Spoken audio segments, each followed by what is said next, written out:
você que acompanha a programação do Canal Med, aqui é o Jacques Cunha e hoje estamos mais uma vez aqui junto com o nosso querido amigo Dr. Oswaldo Quirino de Souza, neurocirurgião, um dos melhores, maiores nomes de toda a nossa região. Dr. Oswaldo, é um prazer sempre conversar com o senhor. Muito obrigado, eu agradeço novamente o convite. E hoje vamos estar conversando sobre o que é o traumatismo crânioencefálico, o famoso e temido TCE. Dr. Oswaldo, o que é realmente então o TCE? Bom, o traumatismo crânioencefálico compreende todo e qualquer trauma sobre o crânio humano, né? Sobre o crânio. E ele pode ser, na maior parte das vezes, né, classificado em 3 tipos, né? Leve, moderado Seria os tipos e grave. de lesões cerebrais. São os tipos de lesão, exatamente, que pode acometer.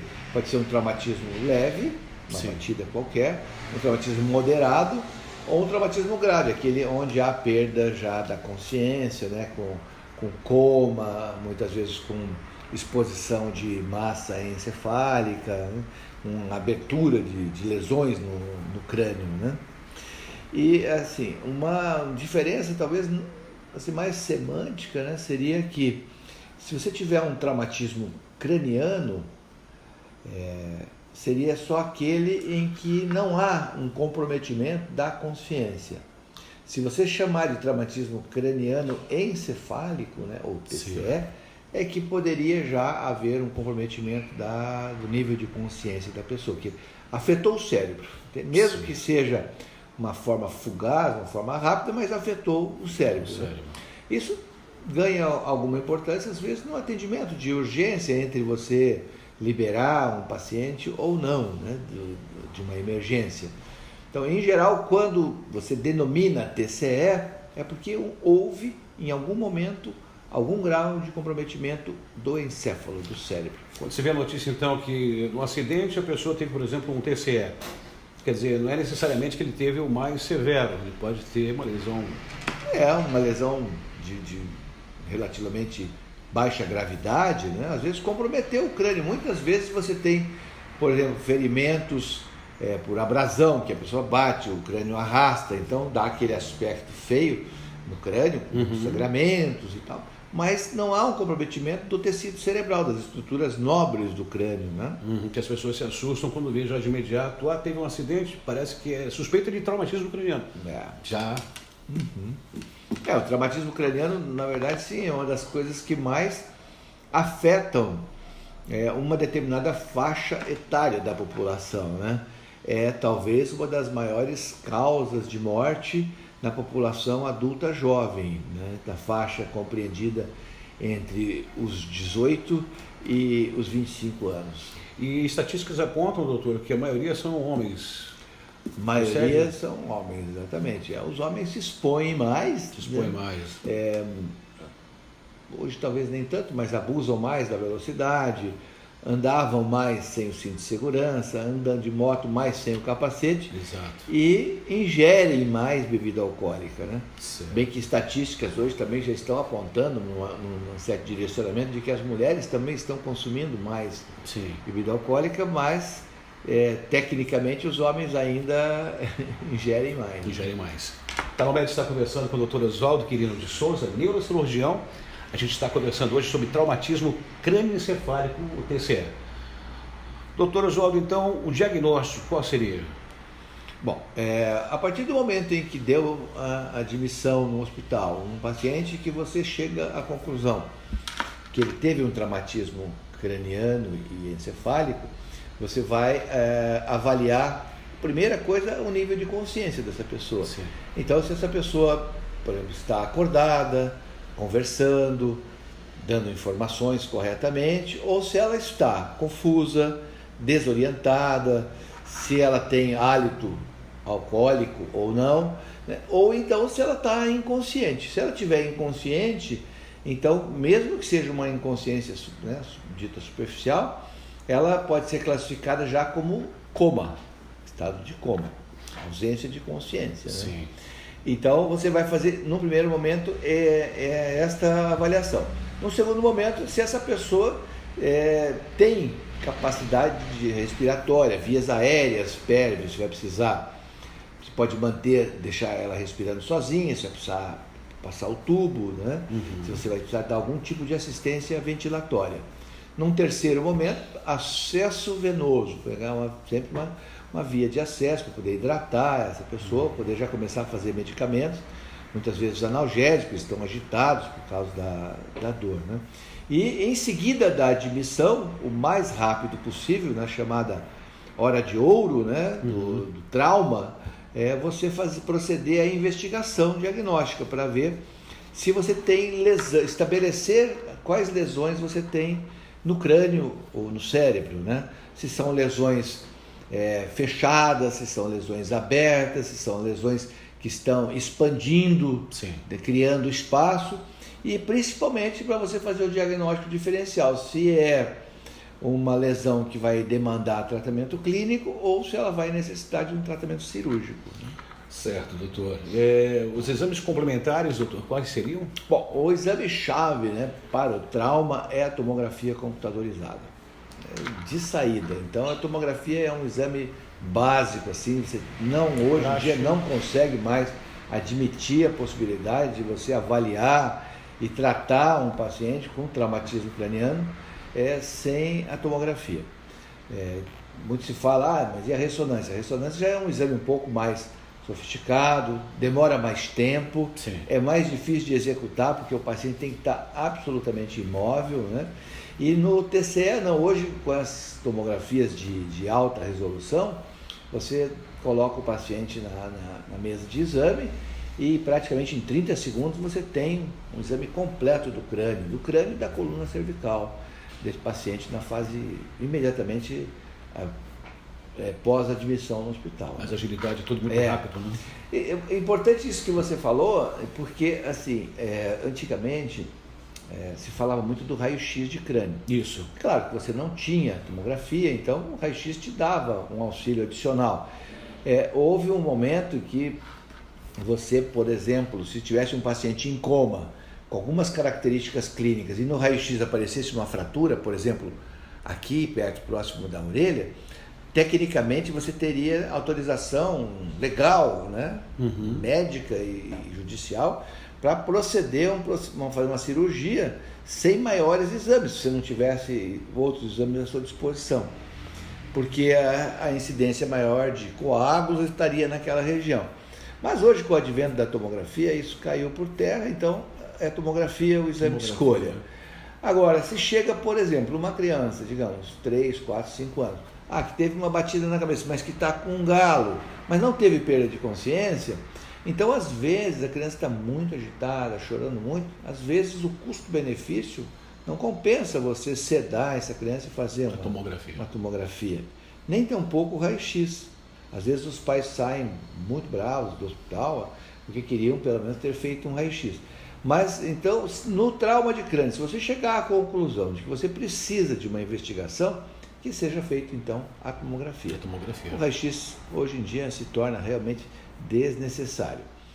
Uma coisa importantíssima que a gente alerta, assim, não só aos médicos, né, mas à população em geral, todo traumatismo de crânio tem que ter junto uma investigação da coluna cervical. Porque uma boa parte dos traumatismos ocorre aquele mecanismo de aceleração e desaceleração, né? O impacto e o contragolpe. Então, às vezes, o paciente vai fazer uma lesão, uma flexão do pescoço quando bate, ou uma extensão do pescoço. Então, às vezes, no crânio não acontece nada, mas ele faz uma lesão na coluna cervical. E se você não investiga, e às vezes faz um exame do crânio e está normal, você libera o paciente vai para casa e começa, então, o problema cervical. Pode até ficar tetraplégico, né? Então, isso é uma coisa importantíssima. E todo o exame, né, é um detalhe que eu vou te falar, né, mas todo o exame da coluna cervical deve aparecer a transição entre a sexta e a sétima vértebra e a primeira vértebra torácica, porque aí é a maior incidência de lesões na coluna cervical, lesões potencialmente graves, né? E às vezes você faz um raio-x de coluna cervical e o ombro está na frente, fica bem na altura da sexta vértebra, não aparece. o médico do socorrista olha o exame, tá tudo bem, a coluna está alinhada, não tem nada, mas a fratura estava mais abaixo. Mais abaixo. Então sempre é importante, além, né, da tomografia, então, um exame muito bem feito da coluna cervical. Interessantíssimo, hein, doutor? Essa é uma informação assim, muito que a gente gosta sempre de frisar para todas as pessoas, não só os leigos, mas também para a classe médica, sabe, dos socorristas. O Canal Médico está aqui na clínica Neurocentro com o Dr. Oswaldo Quirino de Souza. Nós estamos conversando sobre o traumatismo crânioencefálico TCE. Doutor, quais seriam as síndromes, né, neurológicas após o TCE? Bem, aí vai depender basicamente de qual foi a causa do TCE. Né? Se foi um TCE fechado, se foi um TCE aberto, se foi um traumatismo crânioencefálico por ferimento de arma branca, que a gente já está tendo, Sim. Se foi por arma de fogo também, a gente já tem tivemos aqui também. na nossa região também bastante casos, né? Com uma certa frequência até. Né? Inclusive. Então, o trauma, a evolução dele e o outcome, quer dizer, o segmento dele, como é que esse paciente vai ficar no pós-tratamento, vai depender muito assim, da origem e da gravidade do trauma e da quantidade de lesão que foi feita. Então, assim, via de regra, a gente tem um parâmetro assim, que foi criado mais ou menos para todo mundo falar a mesma linguagem e para as pessoas entenderem basicamente da mesma maneira, porque, por exemplo, chega um trauma de crânio no hospital às 8 da noite, eu examino, aí à 1 da manhã essa pessoa piora, vem outro, examina, então ele não sabe às vezes o que eu quis dizer como coma leve, coma superficial, então é melhor eu dar uma nota para aquilo e que ele, quem vai examinar depois, entenda aquela nota e compare, né? Para saber a evolução, e aí todo mundo fale a mesma linguagem. Então, há muitos anos atrás foi criado em Glasgow, na Escócia, né, que é uma grande escola de neurocirurgia, principalmente do trauma, a escala de coma de Glasgow.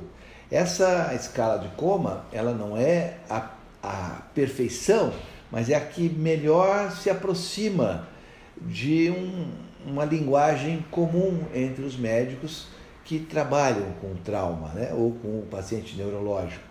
Ela não é perfeita. Sim. Ela contém algumas lacunas assim, que são difíceis, mas todas as outras tentativas foram frustras. Essa foi a que mais deu certo. Então, essa escala ela se baseia na abertura ocular do paciente, na resposta verbal e na resposta motora. Dentro da abertura ocular, você vai dar 4 pontos. Quer dizer, se o paciente está acordado, conversando, abrindo os olhos espontaneamente, se ele abre os olhos quando você pede, se ele está dormindo, você chama e ele abre os olhos. Se ele abre os olhos quando você dá um estímulo doloroso nele, assim, você aperta em alguns pontos já específicos que os médicos têm para estimular os pacientes, isso chama-se estimulação nociceptiva, né? Ou se esse paciente não abre o olho de modo algum. Então ele vai ganhando pontos em relação a isso. Da mesma forma na resposta verbal, se o paciente chega e conversa comigo, se ele conversou depois do acidente com o bombeiro que trouxe, aí quando ele chegou no hospital, o bombeiro fala, olha, já não falou mais nada, ele conversou lá na cena do acidente, mas agora ele não falou. Então ele evoluiu, lá ele ganhou 1 ponto, aqui ele vai ganhar outra pontuação. Ou se esse paciente, por exemplo, se você estimulação dolorosa, ele não falar nada para você, absolutamente nada, ou se você realmente chamá-lo e ele responder alguma coisa, então ele vai ganhando pontos. Sim. Essa pontuação pode chegar até 6 pontos. E a resposta motora, se esse paciente chegou andando, se ele mexe os braços, se ele mexe as pernas, se ele mexe como você pede e tal. De forma que esta escala ela vai de 3 até 15. Então, se esse paciente ganhar 3 pontos, ele está num coma muito profundo, extremamente grave, próximo ou talvez até já entrando em morte cerebral. Morte cerebral. E se ele estiver em 15, é um paciente que bateu a cabeça, pode ter sido grave, pode ter desmaiado, mas ele vai estar acordado, conversando, informando, vai estar muito bem. Então ele vai ganhar 15 pontos. Aí então, quer dizer, de 3 até 15 tem um amplo leque. O que a gente sabe é o seguinte, que aqueles pacientes que são admitidos no hospital ou para tratamento clínico, ou vão para cirurgia e que estão abaixo de 6, eles sempre são considerados graves, de risco e têm um pior prognóstico após a alta, quer dizer, Entendi. chance de ficar com sequelas. Sequelas. Então, se você tiver, a gente chama sucintamente um Glasgow 6 ou menos, um Glasgow 5, Glasgow 4, sempre vai ser um doente grave, sempre. Isso você já tem condições de avaliar e dizer para a família. Aí, nas próximas 12 horas, vai lá e examina de novo. Ó, ele foi para Glasgow 8, foi para... então já é um bom sinal. Essa escala é usada aqui no... É usada, né? Brasil. E é uma escala em que todo mundo tem que saber, né? Todos os médicos de pronto-socorro têm que saber, os bombeiros sabem utilizar também. Ela é bem amistosa mesmo, né? Em todo lugar está lá fixado, você não precisa hoje nem decorar a escala de Glasgow, está lá, tudo certinho. Abertura ocular, 1 a 4, resposta verbal, 1 a... Tá tudo certo. Muito bem, doutor Oswaldo, agora, para a gente fechar essa entrevista falando hoje sobre o traumatismo crânioencefálico TCE, eu queria que você desse para a gente aqui o prognóstico, né? Uhum. Então, o prognóstico, como eu falei, ele vai depender realmente então do estadiamento das lesões, né? Por exemplo, assim, isso é uma pergunta bem interessante porque ela contempla vários aspectos. Sim. Você pode ter, por exemplo, uma tomografia normal na admissão e um doente extremamente grave e que vai ficar extremamente sequelado, que vai ficar incapacitado, que vai ficar segregado. E você pode ter uma tomografia muito comprometida e que o doente vai ter uma boa evolução. Né?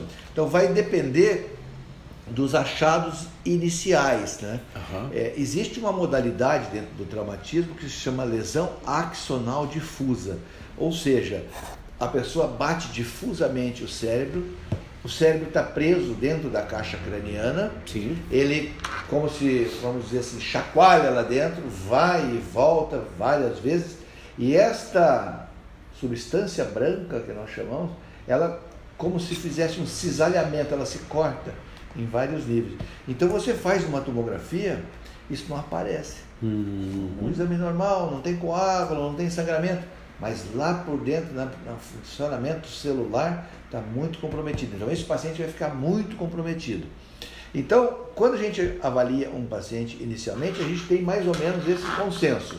Se ele internar com uma escala de Glasgow abaixo de 6, ele vai ter um pior prognóstico. Não significa que ele vai ser um doente sequelado, mas ele terá uma chance maior de ficar com sequelas. Se ele tiver um Glasgow maior que 6, desculpa, ele tem uma chance de sair bem desse traumatismo. Por mais grave que ele esteja naquele momento, às vezes ele tem Glasgow 7, mas vai precisar ser entubado, colocado em coma induzido, que é aquele coma que a gente dá medicamento para ele poder suportar o aparelho e você coloca o aparelho respirar por ele, né? Uhum. Ele vai ter um pior prognóstico. Ou, se ele tiver acima de 6, vai ter um melhor prognóstico. Né? Em relação ao coma induzido, isso também é uma coisa importante da gente falar, porque cria-se muita fantasia em relação a isso. Né? Quando que a pessoa está em coma induzido e quando que ela está em coma neurológico. Né? Coma neurológico é por lesão. Então, em geral, quando você vai colocar um paciente num coma induzido, ele já está num coma neurológico. Você não vai pegar uma pessoa que está em Glasgow 8, 9, tem uma tomografia com edema e vai sedar ele, entubar e colocar no respirador. Pode até acontecer, mas é mais difícil ter que fazer isso. Já vi casos em que, por exemplo, a pessoa estava acordada, tinha uma tomografia muito ruim, não foi feito e o doente morreu, que descompensou rápido. Já vi casos assim. Mas o mais comum é você entubar e colocar em respiração artificial aqueles doentes que já chegam em coma neurológico e que você não precisou operar. O cérebro está inchado, muito inchado, difusamente pela pancada, né? Ou então está arroxeado. Aí você coloca, então, aprofunda aquele coma. Sim. Por que você faz isso? Porque quando você induz o coma, essa célula cerebral, ela tem um determinado metabolismo, você vai baixar o metabolismo dela. Você vai baixar a exigência da célula, porque a célula precisa de oxigênio, a célula precisa de glicose, a célula precisa de lipídios, né, de fosfolipídios, de glicídios, de uma série de substâncias para ela poder trabalhar. Então você hiperventilando ela, deixando o doente com uma pressão arterial regular, não deixando ele com a hipertensão, você preserva mais a célula, né? E com isso você diminui a chance da célula inchar, diminui o inchaço e ajuda então o cérebro a se recuperar. Você pode usar um coma induzido por alguns dias. Normalmente ele não funciona mais do que 72 horas. Às vezes você prolonga isso, mas não é porque aí ele vai estar protegendo o cérebro, é porque o paciente não conseguiu recuperar a capacidade respiratória dele, né? Mas o efeito terapêutico do coma é até 72 horas, né? Depois disso ele passa a não fazer mais o efeito que você queria, né? Que era de reduzir o metabolismo celular, diminuir o edema cerebral. Então, junto com isso, evidentemente, você tem outras medidas. Você dá diuréticos para diminuir a quantidade de líquido fora das células, né, no extracelular, que diz. Você dá anticonvulsivantes para proteger a célula, porque a célula cerebral lesada é uma célula potencialmente irritativa, então ela pode provocar convulsões no paciente. Esses medicamentos, né? Doutor, desculpa, anticonvulsivos, eles são medicamentos próprios da UTI ou eles são tipo tupiramato? Existem vários, né, anticonvulsivos, mas poucos têm apresentação venosa, né? Muito poucos. Entendi. Então ali, quer dizer, o paciente está sem via oral, né, pode estar com sonda e tudo, sim, mas está sem uma via oral efetiva, então você usa um determinado tipo de anticonvulsivo na veia, né? E assim como outros medicamentos, né, na fase aguda. E depois, evidentemente, que é um paciente com traumatismo craniano grave, é um paciente multidisciplinar, ele vai acabar precisando, né, assistência nutricional, assistência respiratória, assistência clínica, porque eles vão acabar fazendo infecções, né, infecção urinária, infecção pulmonar, escaras. Muitos desses pacientes vêm com lesões ortopédicas associadas com fraturas de membros, fraturas de tórax, fraturas de costelas, fratura de coluna, né? Então é um paciente complexo, né, de se lidar, né?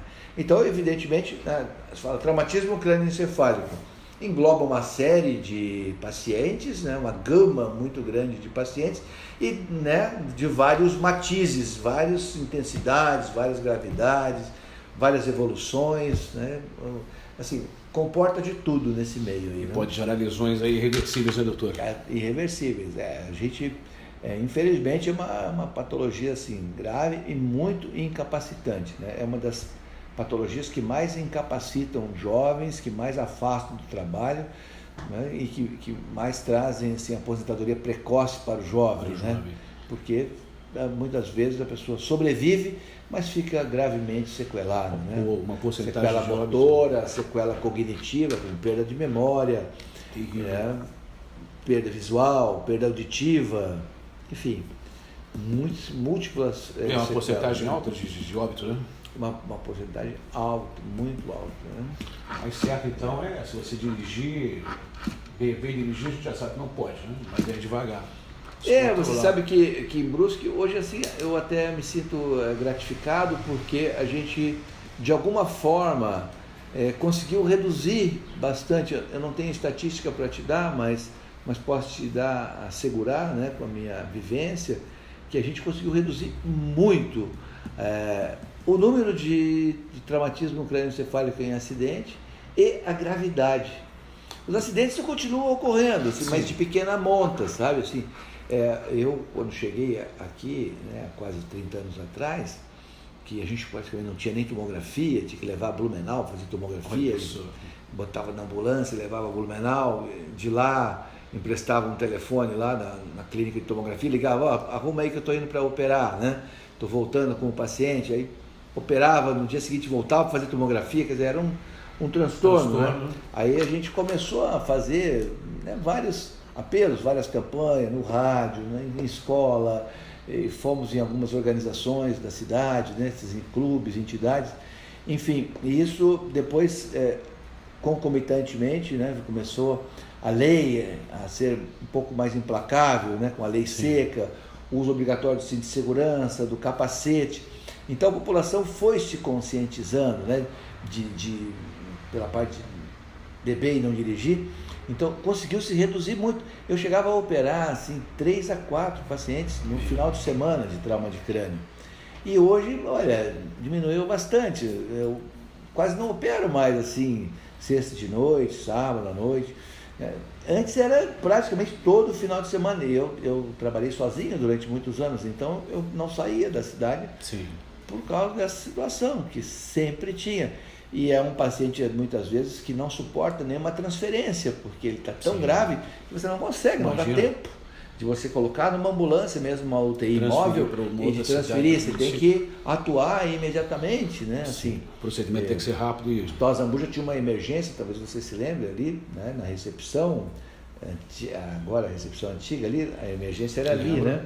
Então eu tive algumas situações em que estava tão que a gente operou o doente na emergência, né? Olha só, na emergência. Abriu o crânio ali na emergência mesmo, né? Abria, tirava o coágulo e depois subia com o paciente para completar a cirurgia, né? E muitas vezes o paciente chegava lá perdendo massa encefálica, né? Com vários traumas, perdendo já cérebro. Então a gente chegou a abrir ali embaixo, assim.